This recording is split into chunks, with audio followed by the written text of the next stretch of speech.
हो गया आपका संतुलित और असंतुलित। आज हम लोग देखेंगे रासायनिक समीकरण को संतुलित करना। केमिस्ट्री एक्सरसाइज एक, इसमें रासायनिक संतुलित रासायनिक समीकरण और असंतुलित रासायनिक समीकरण को देख चुके हैं। आज देखेंगे रासायनिक समीकरण को संतुलित कैसे करते हैं। तो रासायनिक समीकरण को संतुलित करने का तरीका यह है, रासायनिक समीकरण को संतुलित करने का तरीका यह है कि तत्व या यौगिक में गुना करके मॉलिक्यूल के नाम में परिवर्तन नहीं करते हैं, सिर्फ तत्व या यौगिक में गुना करके दोनों ओर तत्वों की संख्या जो है बराबर करते हैं। जैसे आप देख सकते हैं, मैग्नीशियम प्लस प्लस हाइड्रोक्लोरिक अम्ल, जब यह अभिक्रिया किया है मैग्नीशियम क्लोराइड प्लस जल बना है, यह संतुलित नहीं है।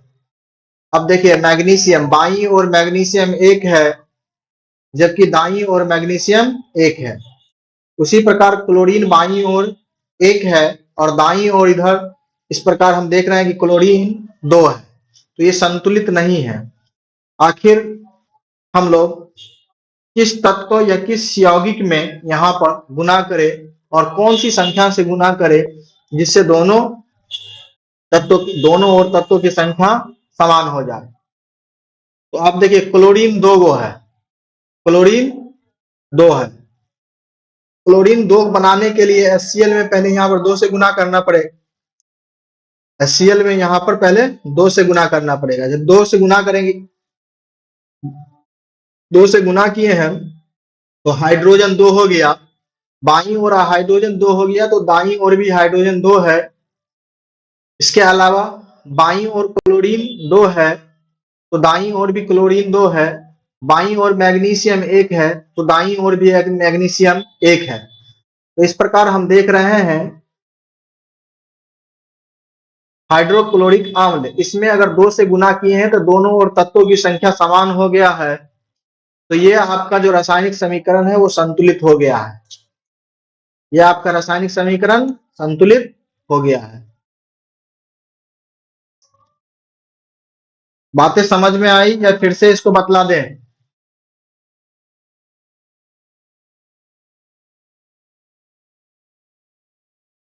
चलिए अगले प्रश्न की ओर चलते हैं। क्वेश्चन नंबर दूसरा, मैग्नीशियम बाईं ओर एक मैग्नीशियम है जबकि दाईं ओर भी एक मैग्नीशियम है और बाईं ओर 2 ऑक्सीजन है और दाईं ओर एक ही ऑक्सीजन है। तो दाईं ओर 2 ऑक्सीजन के लिए हम लोग यहाँ पर 2 से गुना करेंगे, और जब 2 से गुना करेंगे तो देख रहे हैं कि मैग्नीशियम भी 2 हो गया और ऑक्सीजन भी 2 हो गया। दाईं ओर मैग्नीशियम भी 2 हो गया और ऑक्सीजन भी 2 हो गया, जबकि बाईं ओर देख रहे हैं तो ऑक्सीजन 2 तो ठीक है लेकिन मैग्नीशियम 2 होना चाहिए, इसलिए इसमें क्या करेंगे हम लोग 2 से गुना करेंगे। अब जब देख रहे हैं इस समीकरण को तो दिख रहा है कि बाईं ओर मैग्नीशियम 2 है, दाईं ओर भी मैग्नीशियम 2 है, बाईं ओर ऑक्सीजन 2 है और दाईं ओर भी ऑक्सीजन 2 है। तो ये जो समीकरण है आपका संतुलित रासायनिक समीकरण कहलाएगा। अब इसका हेडिंग देख सकते हैं कि रासायनिक समीकरण को संतुलित कीजिए, यानी जो भी रासायनिक समीकरण दिया हुआ है वो संतुलित नहीं है, इसको संतुलित करना है। तो संतुलित करने के लिए जितना बाईं ओर तत्व होंगे उतना ही दाईं ओर भी तत्वों की संख्या रखना है।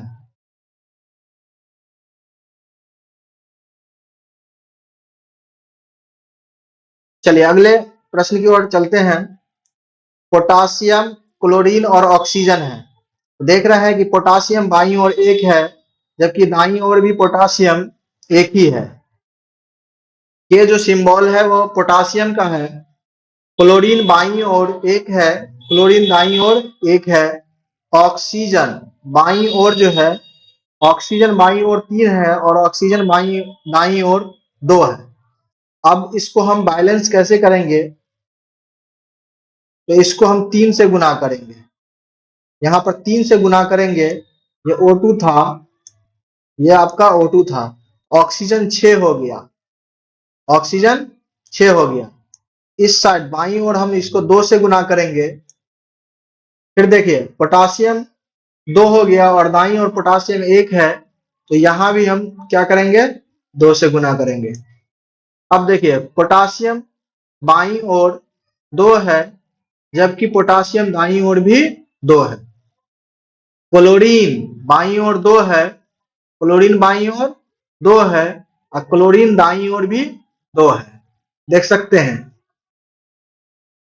2 इंटू Cl जो है KCl। और ऑक्सीजन 3 दूना 6, ऑक्सीजन कितना है 6 और दाईं ओर भी ऑक्सीजन की संख्या 6 है।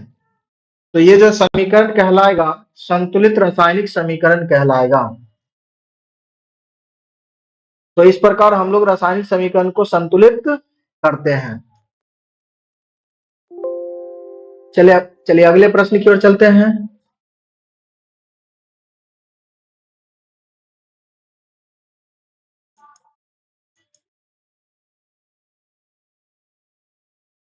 संयोजन, अब हमको जानना है वियोजन। पहले संयोजन अभिक्रिया समझिए। संयोजन अभिक्रिया किसको कहते हैं? जब 2 या 2 से अधिक तत्व संयोग करके एकल उत्पाद का निर्माण करते हैं। जब 2 या 2 से अधिक तत्व, यानी कि मतलब है 2 या 2 से अधिक तत्व या फिर यौगिक संयोग करके सिंगल उत्पाद का निर्माण, यानी सिंगल चीजें बनाएगा, तो इस तरह की अभिक्रिया को हम लोग संयोजन अभिक्रिया कहते हैं। जैसे कैल्शियम ऑक्साइड जब जल से अभिक्रिया किया है तो कैल्शियम हाइड्रोक्साइड का निर्माण किया है। ये कैल्शियम हाइड्रोक्साइड ये सिंगल बना है और इसके साथ कुछ नहीं बना है। इस तरह की अभिक्रिया को हम लोग संयोजन अभिक्रिया कहते हैं। जब 2 या 2 से अधिक तत्व, जब 2 या 2 से अधिक तत्व या यौगिक संयोग करके एकल उत्पाद का निर्माण करता है, तो इस तरह की अभिक्रिया को हम लोग संयोजन अभिक्रिया कहते हैं। देखिए कैल्शियम ऑक्साइड और बुझा हुआ चूना का सूत्र होता है CaOH2। CaOH2 याद रखिएगा, बिना बुझा चूना और बुझा चूना बहुत मर्तबा जो है ना पूछ चुका है। डायरेक्ट इसी तरह पूछता है कि बिना बुझा चूना का सूत्र क्या होता है और बुझा हुआ चूना का सूत्र। बिना बुझा हुआ चूना CaO, जबकि बुझा हुआ चूना CaOH2। ये था आपका संयोजन अभिक्रिया। चलिए आगे चलते हैं वियोजन अभिक्रिया। इसमें क्या होगा, एक बड़े अणु के टूटने से, एक बड़े अणु के टूटने से 2 या 2 से अधिक, 2 या 2 से अधिक सरल यौगिक बनते हैं। एक बड़े अणु को, यानी ये सिंगल रहेगा और जब ये टूटेगा तो 2 या 2 से अधिक बनेगा। इसी को कहते हैं वियोजन अभिक्रिया। जैसे CaCO3 ये कैल्शियम कार्बोनेट है, कैल्शियम कार्बोनेट है। जब इसको गर्म करते हैं तो कैल्शियम ऑक्साइड और कार्बन डाइऑक्साइड में टूट जाता है। ये दो सिंगल था, ये जब गर्म किए तो 2 चीज में टूट गया। यहां पर आपका एक यौगिक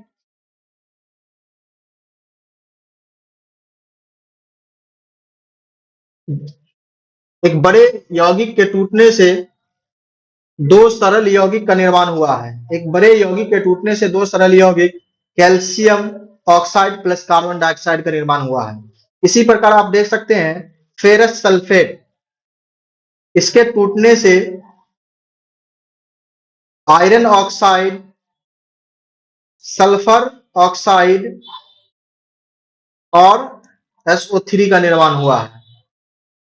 तो एक बड़े यौगिक के टूटने से 2 या 2 से अधिक सरल यौगिक का निर्माण होगा। इस तरह की अभिक्रिया को हम लोग वियोजन, वियोजन का मतलब ही होता है टूटना, या इसका दूसरा नाम है अपघटन। वियोजन टूटना, संयोजन का मतलब होता है संयोग करना। जब 2 या 2 से अधिक तत्व संयोग करके एकल उत्पाद का, सिंगल उत्पाद का निर्माण करते हैं, तो इस तरह की अभिक्रिया को हम लोग संयोजन अभिक्रिया कहते हैं। एक बड़े यौगिक के टूटने से दो सरल यौगिक का निर्माण होता है, तो इस तरह की अभिक्रिया को वियोजन अभिक्रिया कहते हैं। चलिए आगे चलते हैं। अब यहाँ पहचानना है, आपको बतलाना है कमेंट कर करके कि कौन संयोजन अभिक्रिया है और कौन वियोजन अभिक्रिया है। इसका नंबरिंग हम कर देते हैं, आप 1-2 में लिखिएगा सिर्फ, एक संयोजन है या वियोजन है। 1, 2, 3, 4। चलिए आप लोग कमेंट करके बतलाइए कि 1 नंबर जो दिया हुआ है वो संयोजन है या वियोजन अभिक्रिया है।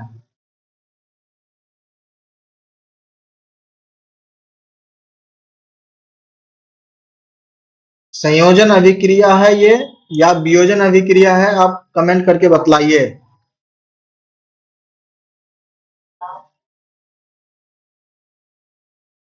आपके सुविधा के लिए 1, 2, 3 कर दिए हैं, आपको सिर्फ 1, 2, 3 में देना है इसका जवाब। ये संयोजन है या वियोजन है। 1 का वियोजन अभिक्रिया, बिल्कुल सही जवाब दिए हैं आप, वियोजन। एक बड़े यौगिक के टूटने से दो सरल यौगिक का निर्माण हुआ है, ये वियोजन अभिक्रिया है। चलिए अगला का जवाब दीजिए। क्वेश्चन नंबर 2, क्वेश्चन नंबर 2 कौन सी अभिक्रिया है, संयोजन अभिक्रिया है या वियोजन अभिक्रिया है। देखते हैं कौन पहले जवाब देते हैं। इन सारे प्रश्न का आपको जवाब देना है। पहला जो है आपका वियोजन अभिक्रिया है, एक बड़े यौगिक के टूटने से दो सरल यौगिक का निर्माण हुआ है, इसलिए यह वियोजन अभिक्रिया है। पहला वियोजन अभिक्रिया, आप शॉर्ट में भी लिख सकते हैं, संयोजन के लिए S और वियोजन के लिए V। चलिए दूसरा का जवाब दीजिए, संयोजन अभिक्रिया है या वियोजन अभिक्रिया है। जो लोग कमेंट बॉक्स में जवाब लिखे हैं वो बिल्कुल सही जवाब लिखे हैं। दूसरे प्रश्न का जवाब दीजिए।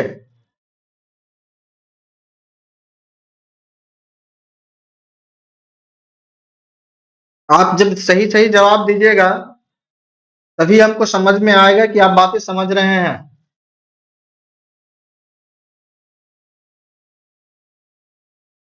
दूसरा क्वेश्चन का नाम, संयोजन के लिए सिर्फ S लिखिएगा और वियोजन के लिए V लिखिएगा। तो दूसरा जो है आपका संयोजन अभिक्रिया है, दूसरा संयोजन अभिक्रिया है। दूसरा जो है आपका संयोजन अभिक्रिया है, दो तत्व संयोग करके एक सिंगल उत्पाद का निर्माण किया है। दूसरा संयोजन अभिक्रिया, दोनों जुड़ करके एक सिंगल उत्पाद का निर्माण किया है, ये संयोजन अभिक्रिया है। तीसरा का जवाब दीजिए, तीसरा किस तरह की अभिक्रिया है।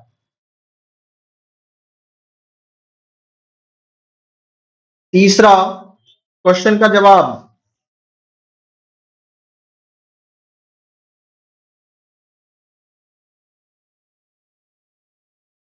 तीसरा क्वेश्चन का जवाब भी सही दिए हैं। तीसरा क्वेश्चन जो है आपका वो भी संयोजन अभिक्रिया है, बिल्कुल सही जवाब दिए हैं।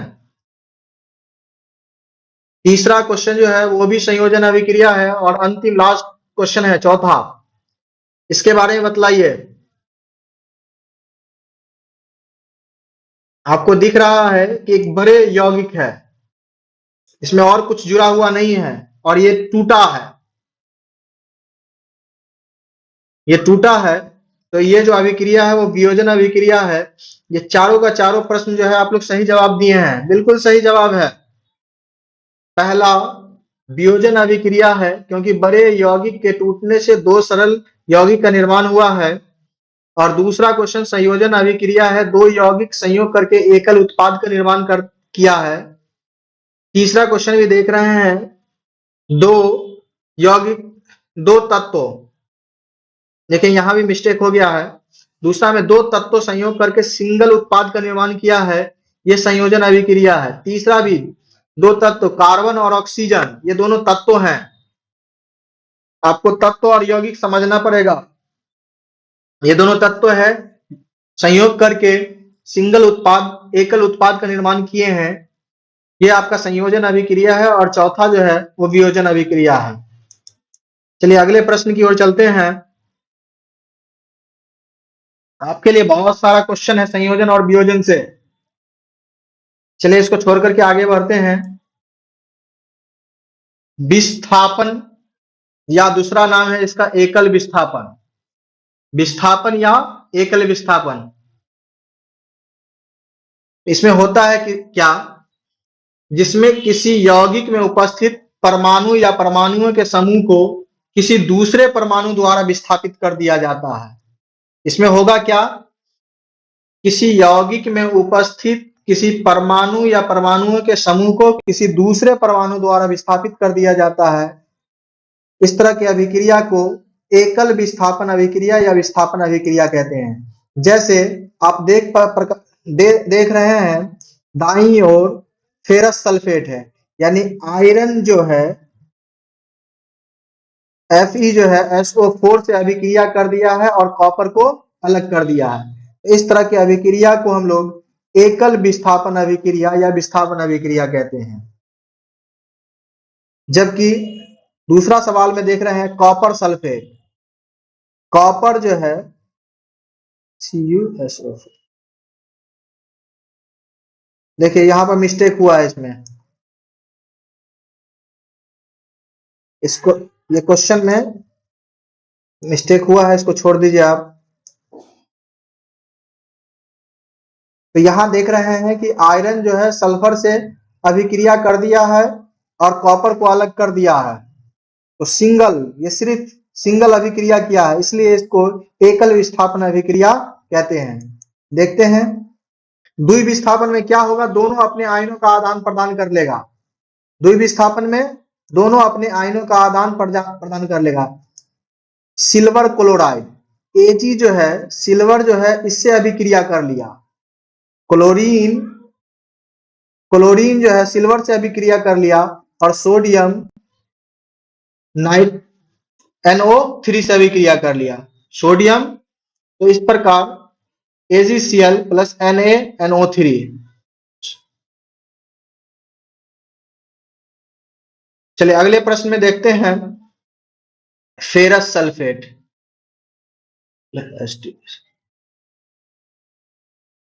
इसको छोड़ दीजिए, इसमें कुछ सुधार करना पड़ेगा। तो जब दोनों एक दूसरे से अभिक्रिया करेगा, दोनों अपने आयनों का आदान प्रदान कर लेगा, तो इस तरह की अभिक्रिया को हम लोग द्विविस्थापन अभिक्रिया कहते हैं। चलिए क्लास को आज हम लोग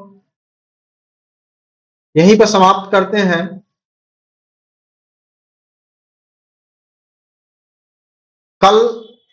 कल इस चैप्टर को समाप्त कर लेंगे। चलिए बहुत बहुत धन्यवाद। जो लोग नहीं जुड़ रहे हैं उनको कहिए जुड़ने के लिए। एक लेसन आपका समाप्त हो रहा है और ये बहुत ही इंपॉर्टेंट था।